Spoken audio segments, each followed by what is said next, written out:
are slogging through the muck. Because capitalism isn't working. This system has just failed to produce. Because the 1% are prospering, while the rest of us just suffer their abuse. So we're gonna stay right here. What are we gonna do? We're gonna stay right here.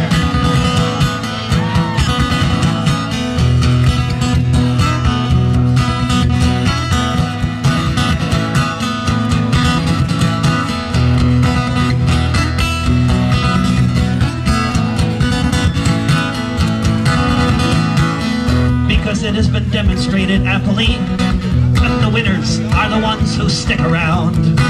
Because this world should belong to everyone, not just the banksters who would smash it to the ground. Because we've noticed voting doesn't change things when the politicians are mostly millionaires. Because we're learning how to stand up like Tunisians, like they did in Tahrir Square, where a young man named Mohammed Bouazizi struck a match that lit up all the earth. And all around the world the spell was broken, and a movement for the future was in birth. Because there's only so much shit the rich can feed us before we figure out which side we're on. Because we've learned if we want our liberation, it will only come if we stay here till the rising of the dawn. So we're gonna stay right here.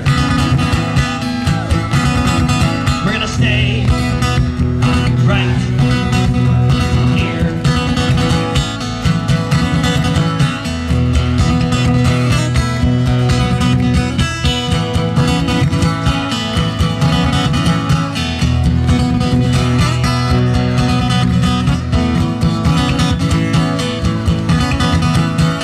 Because corporations are not people, and we can't just let them choose.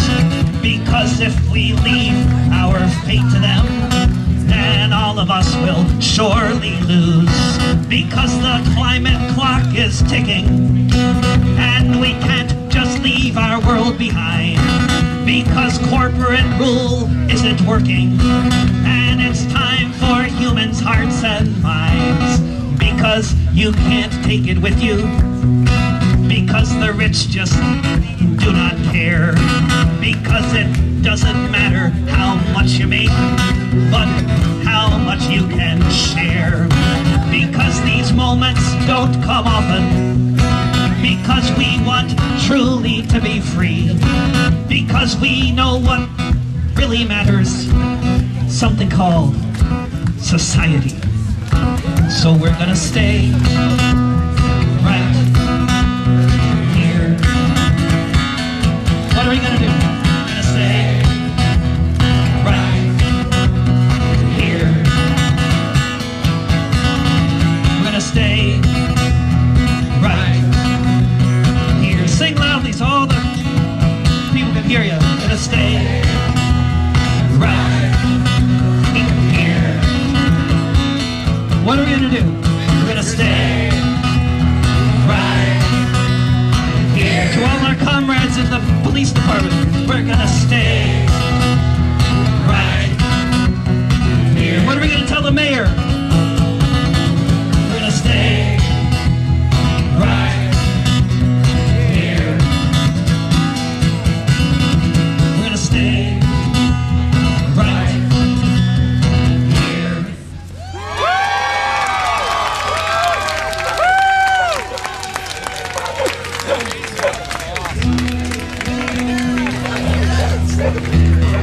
You know, that's gonna happen, huh? Say something? America in the land of the free. Yeah. Yeah. What do we got? 4 million people homeless in this country? Of course people are dying. They're safer in a place like that than anywhere else, you know, if they're gonna be living outside.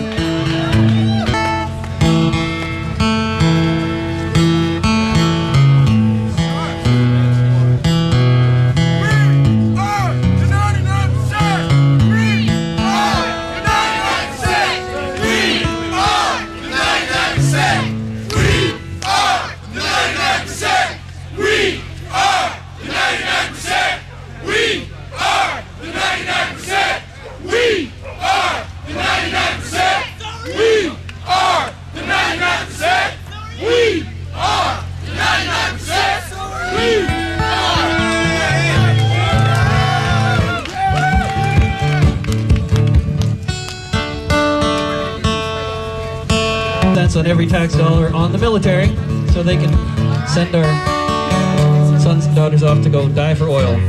And here's a song about that.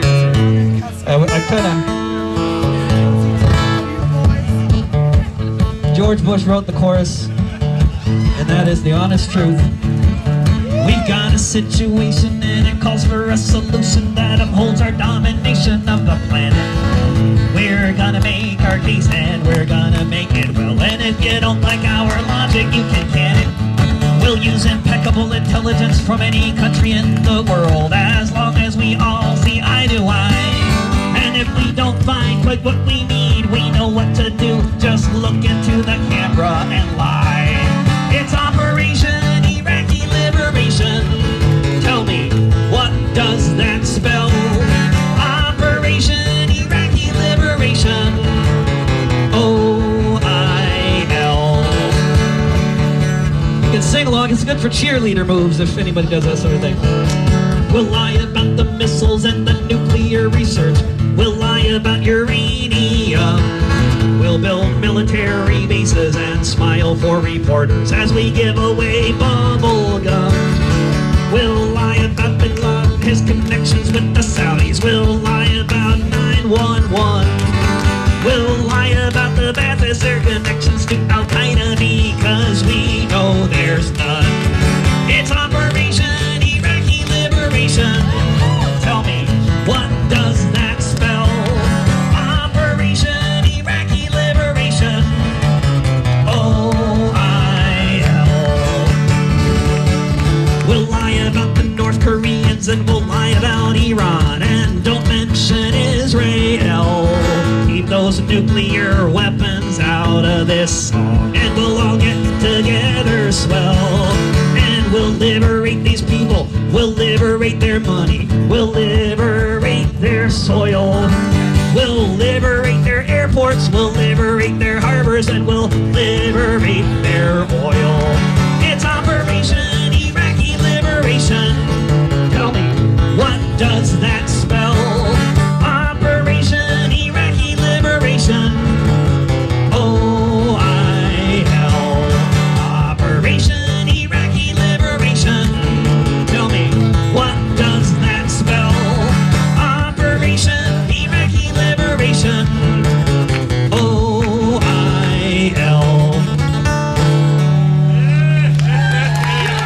And my friend Bob Steck went off to Spain in 1936 to join the International Brigades and fight against fascism in Spain. And when he came back, you know, half the people who went came back alive from the U.S. They came back, you know, 5,000 went, about 2,500 came back alive, including Bob, after 16 months in a concentration camp. And when he came back, he was officially labeled by the U.S. government a premature anti-fascist because, you know, believe it or not, to be against fascism before 1941 in this country, you were a suspect, officially suspect, and couldn't get security clearance after that in the military, which they all rejoined. It's a song I wrote about they were called the Lincoln Battalion, named after Abraham. They were old when I was young, now they've all but passed away. Now it's just a second-hand memory of the day when from all around the world they sailed off to Spain to fight against the fascists, where so many men were slain. Who will recall the days when they all stood side by side, now that the last Lincoln veteran died? Beside Martin Luther King, or in a veterans parade, you could see the men who made the journey to join the 15th Brigade. When men of many nations, of most every creed and hue, Catholics and Protestants, atheists and Jews, joined together in the trenches to turn back the fascist tide, now that the last Lincoln veteran died. The working class of many nations joined in a desperate bid with what weapons they could find. They fought to save Madrid from Brussels and Berlin, Galway and London town. Who will recall the brigadistas who went to take the fascists down? There beside the Spanish people, even the figs and olives cried, now that the last Lincoln veteran died.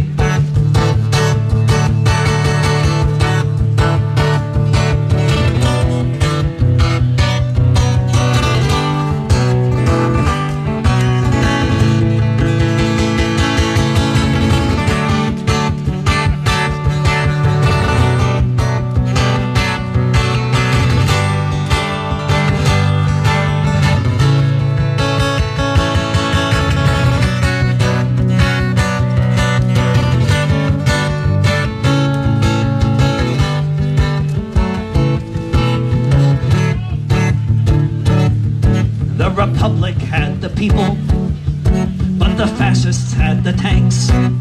But Il Duce and Der Fuhrer deserve only some of Franco's thanks, 'cause the fuel to move the armor came from the USA, and the men that they gunned down were from New York and Frisco Bay. Uncle Sam claimed he was neutral.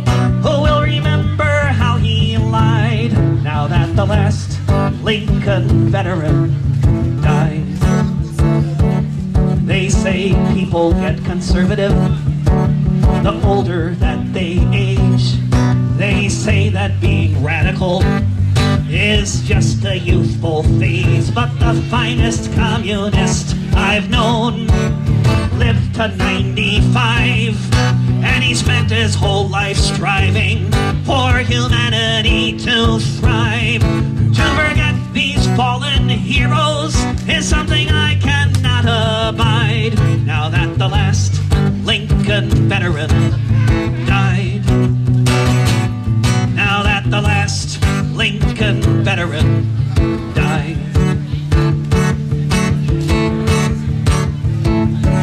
There's a valley in Spain called Jarama. It's a place that we all know so well. It was there that we gave of our manhood, where so many of our brave comrades fell.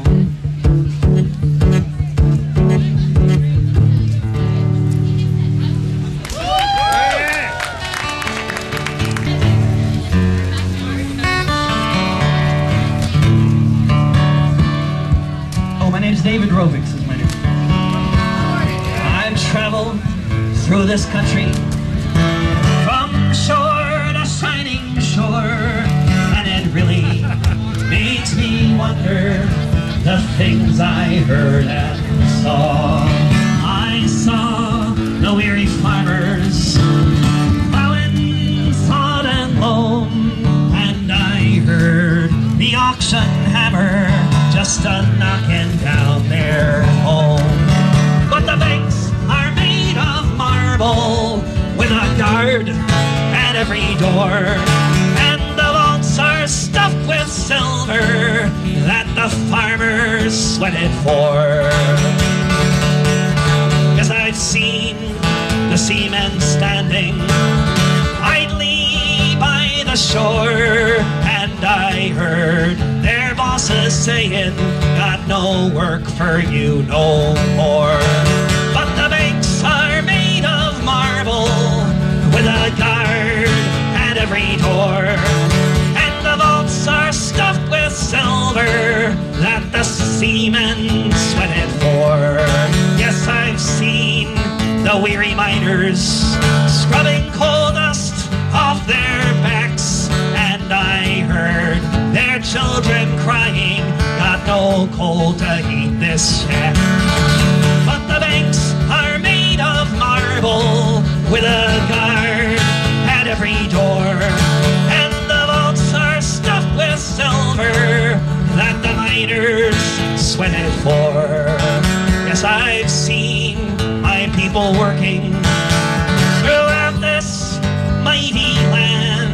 And I pray we'll get together and together make a stand. And we'll own those banks of marble with no guard at any door.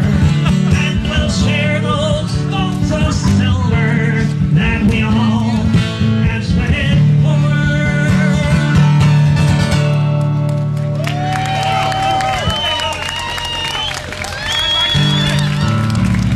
All sorts of places. That's a happy couple. God bless you.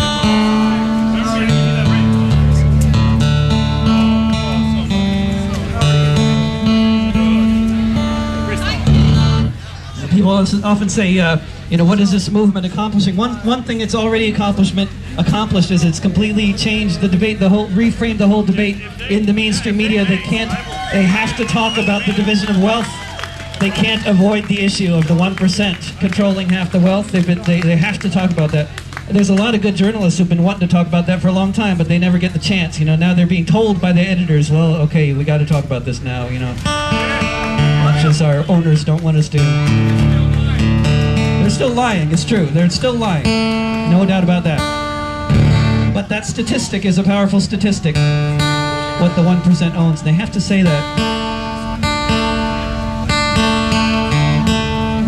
I keep on meet lots of people in different occupations who never heard about what's been happening in Tunisia and elsewhere in the Arab world. So here's a little 3-minute primer.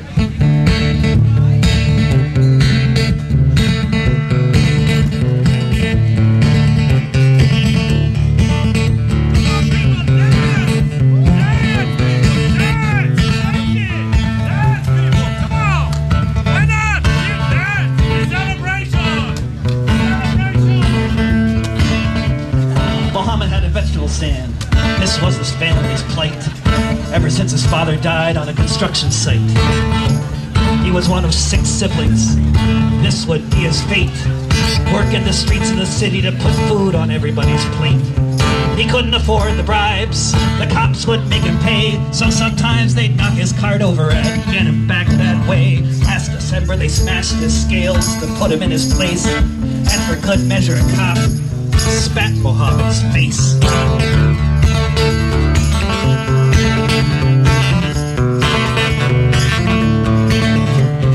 He went to see the governor. Maybe there was something he could do. Word came from on high, we don't talk to people like you. Mohammed, who was easy, was now looking at a wire when bought some paint thinner, set himself on fire. Word spread through the region, soon you'd hear the same. Proud and desperate people going up in flames. Sometimes windows open, sometimes the floor it creaks, but no one knew what would happen in only a few weeks when the dictator ran away. When the dictator ran away.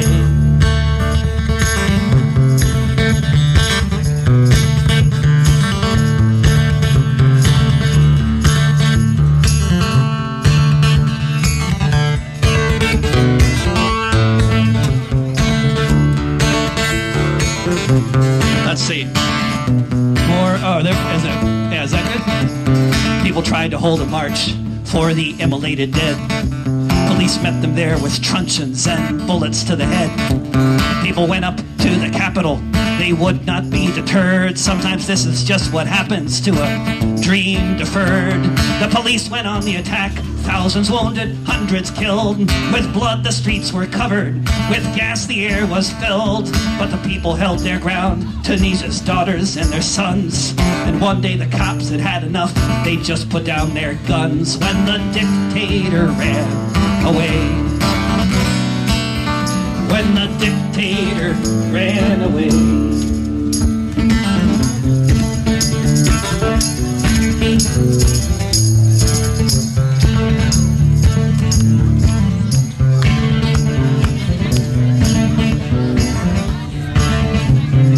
Someone had to deal with this rebellious riffraff, so Ben Ali called a meeting of his chiefs of staff.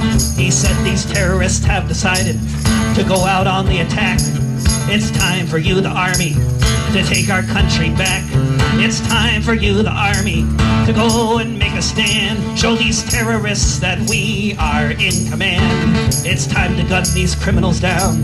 That's what he said, now go. The general got his orders, and the general said no when the dictator ran away. When the dictator ran away.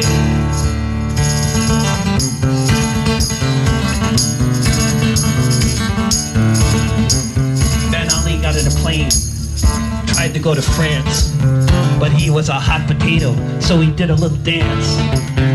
Ended up in Jeddah to live there in exile, while his fellow warlords shiver from the Tigris to the Nile. All across Arabia, you can hear them talk and sing. Those who dare throw off their shackles, who would shout, let freedom ring. Where we'll be by next year is for anyone to say, but many will recall where they were on the day when the dictator ran away. When the dictator ran away.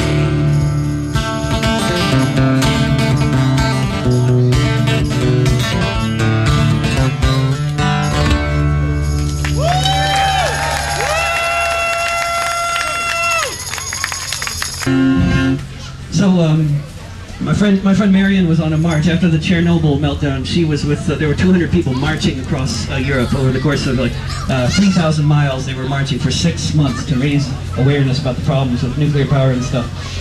And they're traveling on foot, but they got a diesel bus that's trailing behind them, transporting kids with blisters and people tired of walking, and big pots and pans for cooking for 200, and backpacks and all that stuff. And they're near the beginning of their long walk, and they're camped out at a farm in Belgium, and they're having their nightly consensus meeting, which, as you know, does have to happen now and then. Although I usually advise that if you ever join an organization that has nightly consensus meetings, and you're wondering who is the police informant in this group, it's whoever suggested the nightly meetings, but that doesn't always apply. Whoever suggests nightly meetings or 7-hour-long meetings or the use of explosives is usually about that in Belgium, but let alone actually have the possibility. But so I was thinking, if I were a Belgian mule and I were stuck dragging that thing back and forth on the farm anyway, for my whole life, and I had the rare opportunity to actually walk to Moscow while dragging that thing, because you're going to drag that thing anyway, you're a mule.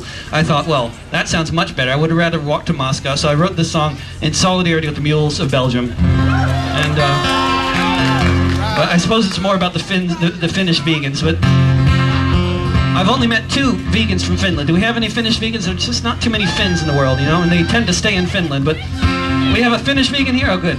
I've met 2 so far, and they've liked the song, but, I've offended at least 11 people with this song. Mostly in really out-of-the-way places like Provo, Utah, where they don't realize that anarchists in other places have a sense of humor, but if you're the only anarchist, it tends to make you feel a bit sensitive, you feel a bit sort of marginal when you're the only one. If you got some friends, that helps.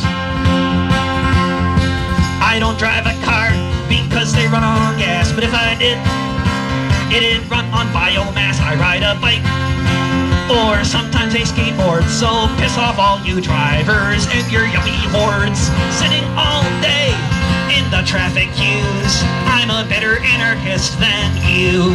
I don't eat meat, I just live on moldy chives or the donuts that I found in last week's dumpster dives. Look, you people in that restaurant, I think you are so sad when you could have been eating bagels like the ones that I just had. I think it is a shame, all the bourgeois things you do. I'm a better anarchist than you. I don't wear leather, and I like my clothes in black, and I made a really cool hammock from a moldy coffee sack. I like to hop on freight trains, I think that is so cool. It's so much funner doing this than being stuck in school. I can't believe you're wearing those brand new shiny shoes. I'm a better anarchist than you. I don't have sex, and there will be no sequel, because heterosexual relationships are inherently unequal. I'll just keep on moshing to Anti-Flag and Crass until there are no differences in gender, race, or class. All you brainwashed breeders, you just haven't got a clue. I'm a better better anarchist than you.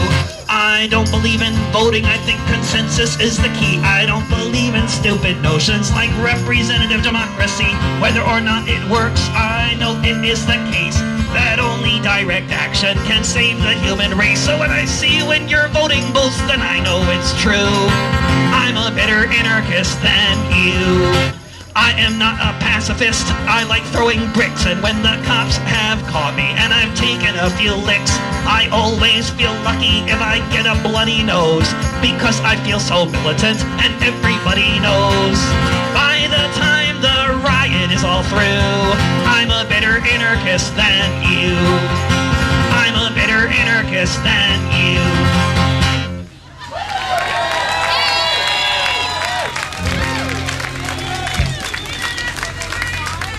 Well, in Greece, I was in Greece a few months ago, and in Greece they got a very, very large movement, very similar to this one, except with many, many tens of thousands of people constantly in Syntagma Square, in the main square in downtown Athens, you know, right across from the Parliament building where they say all the thieves work, you know. And as they say, you know, I don't know if in England they have, the anarchists in England have a slogan about Guy Fawkes, you know, it's just Guy Fawkes Day, and now everybody in the U.S. knows about Guy Fawkes, and you know, they say, vote for Guy Fawkes, the only man ever to enter Parliament with honest intentions. That's the British anarchist slogan, but one of them.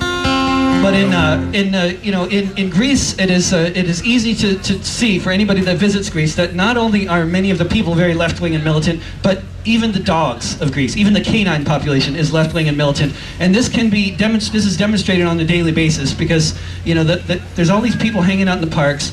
You know, and they're mostly minding their own business, but every now and then they go and burn down the financial district. So there's always these cops, you know, most of the time they're just playing bazookies and having a good time, you know, but then IMF austerity measures comes and then there goes another bank, you know, it's really, you know, so there's always these riot cops guarding, I'm not recommending this, by the way, but there's always these riot cops who are guarding the parks, you know, and then as soon as the cops enter the parks, they're suddenly rushed by dogs, and the dogs actually don't bite the cops, except in the animation to the song, but you know, they don't bite them, they just bark and they hold their ground, if the cops advance, the dogs back up and they bark and they hold their ground, and if the cops start firing projectiles, the dogs generally run for cover along with the people.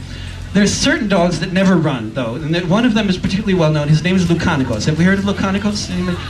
Well, Lukanikos is the most well-known dog in Greece, and if you didn't know about Lukanikos, you do now. Now you have something to talk about next time you meet a Greek, because they all know about Lukanikos. Lukanikos never runs from the cops, and he's probably, you know, doesn't have a very long life expectancy, but he is very famous, and this is often a trade-off, you know, sadly, you know, but I was walking around Athens trying to find Lukanikos. I was calling his name everywhere, but he never answered when I called. And I suppose anarchist dogs don't do that. I don't know. Lots of folks are revolting. They've had enough of this shit. The rich are getting richer. They're saying that's it. But with Luke, it's different, that's clear. As he emerges from the fog, let's hear it for Lukanikos, the riot dog. It's a fight between people, but he is no pawn. He knows exactly which side he's on. In the machine of capital, he is no cog. Let's hear it for Lukanikos, the riot dog. When a smoke bomb comes towards him, he kicks it back at the fuzz. He acts a bit different than a normal dog does. He's got a fan page on Facebook, but he's got no time for a blog. Let's hear it for Lukanikos, the riot dog. Let's hear it for Lukanikos, the riot dog.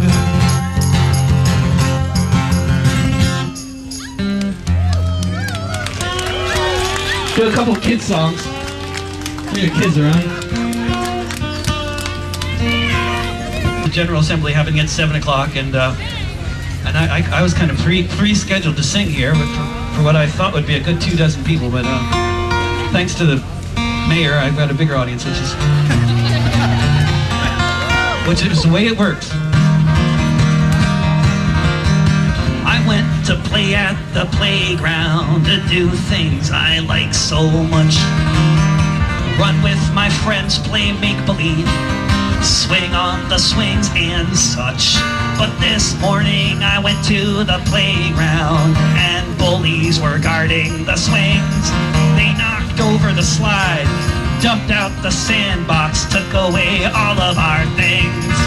This playground is run by bullies, and they're all so big and mean.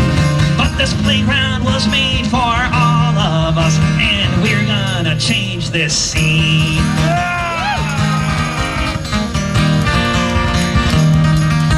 Well, all of us were scared of the bullies. They were so big and we were so small. Till somebody said if we organized, we could be 10 feet tall. We stood on each other's shoulders, put blankets over our heads. We looked like monsters and we roared like lions, and those bullies ran home and hid under their beds. This playground was run by bullies, and they're all so big and mean. But this playground was made for all of us, and we're gonna change this scene.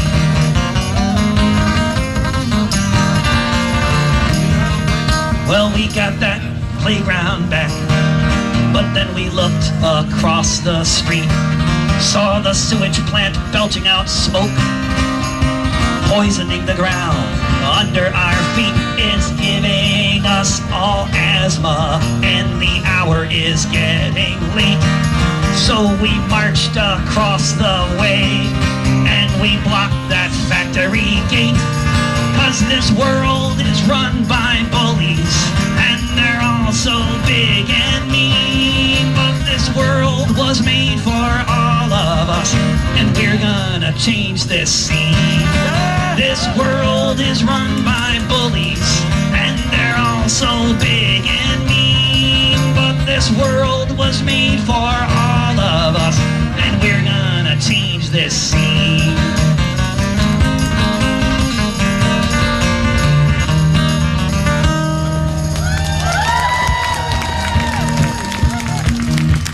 I went outside one day and a man was standing there. He had a great big beard and lots of hair. He said, won't you come down to the shore and join my jolly crew? We'll wander around the world beneath the skies of blue. We'll sail upon the 7 seas, travel near and far. Take from the rich and give to the poor, and say har, har, har, har. We'll go out on the ocean, and when the coast is clear, we'll eat birthday cake each day of the year. We'll land on a little island, then we'll form a choir, blow on whistles and kazoos, and dance around a fire. We'll sail upon the 7 seas, travel near and far. Take from the rich and give to the poor, and say har, har, har, har. If we see the Navy, we will shout with pride. We are scary, hairy pirates, so you better run and hide. We'll stamp our feet upon the floor, and our peg legs too. We'll take your stolen treasure, 'cause that's what pirates do. We'll sail upon the 7 seas, travel near and far. Take from the rich and give to the poor, and say har, har, har, har. We'll sail upon the 7 seas, travel near and far. Take from the rich and give to the poor, and say har, har, har, har.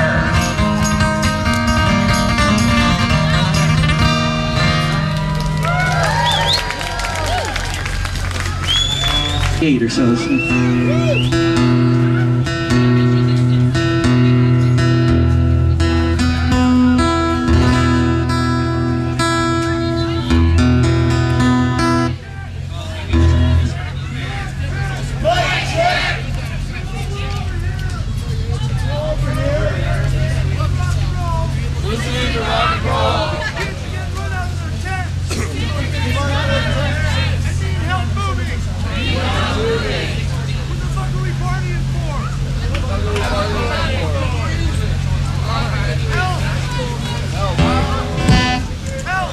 Help?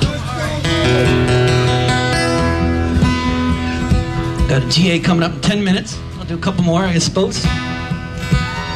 First, you told us only through you could we know God, and if we dared to question, He wouldn't spare the rod. For you we work the soil, For you we dug the moors, for you we shed our blood, fought so many pointless wars. And now you try to tell us there's nothing we can do. You say the world around us belongs fairly to the few, but about 6 billion people no doubt will agree this world is our home, not your property. It's the commons, our right of birth. And you who would enclose the land all around the earth, our future is your downfall. We cut this ball and chain. You who sacrifice the public good for your private gain. With our sweat we built the railroads, built cities on these shores, but because you own the money, you say that it's all yours. We laid the phone lines and the pipelines, and then right before our eyes, you say these things are taxes paid for, and now we'll privatize.